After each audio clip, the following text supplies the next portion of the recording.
ہم نے یہ طے کیا ہے کہ جو کمزور ہے نا، جو مظلوم ہے، نجعلہم ائمۃ، ہم انہیں امام بنائیں گے، ونجعلہم الوارثین، اور انہی کو زمین کا وارث بنائیں گے، وراثت انہی کے پاس ہے۔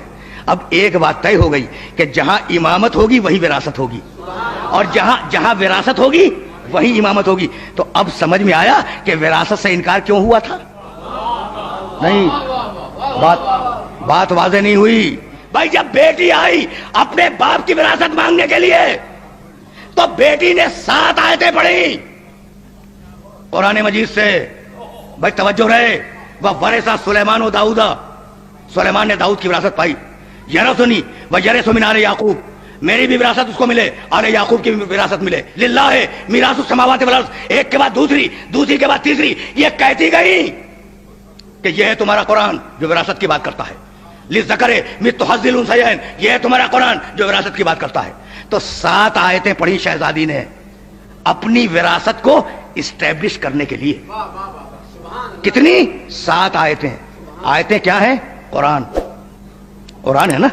7 آیتیں پڑھی شہزادی نے، بڑا اصرار کر رہا ہوں جملے کے اوپر۔ قرآن کی 7 آیتیں پڑھی اور جواب میں ایک حدیث پڑھی گئی۔ شہزادی قرآن پڑھ رہی ہے، جواب میں تم حدیث پڑھ رہے ہو۔ بھئی تمہیں ہوا کیا؟ کل تک تو کہہ رہے تھے کہ کتاب کافی ہے۔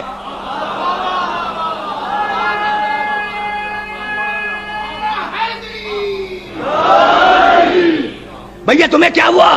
کل تک کہہ رہے تھے نا کہ کتاب کافی ہے، اور اب کتاب کے مقابلے پر حدیث پیش کر رہے ہو۔ تو اب یہ جملہ کہنے کی اجازت ہے کہ خرمے کے درختوں کا مطالبہ کرنے نہیں گئی تھی، شہزادی باغ مانگنے نہیں گئی تھی۔ شہزادی کو کوئی دلچسپی، اگر مانگ لیتے نا تو شہزادی یوں ہی صدقہ کر دیتی۔ اگر مانگ لیتے تو شہزادی صدقے میں دے دیتی، اپنے بچوں کے صدقے میں دے دیتی اس پورے باغ فلک کو۔ تو باغ مانگنے نہیں گئی تھی شہزادی، تو یہ بتلانے گئی تھی کہ کل میرے باپ نے کہا تھا کہ میں ایک حدیث لکھ دوں، تو تم نے کہا تھا کہ کتاب کافی ہے، اور آج میں کتاب پیش کر رہی ہوں تو تم جواب میں حدیث پیش کر رہے ہو۔ تو تمہارا ایمان نہ کتاب پہ نہ حدیث پہ۔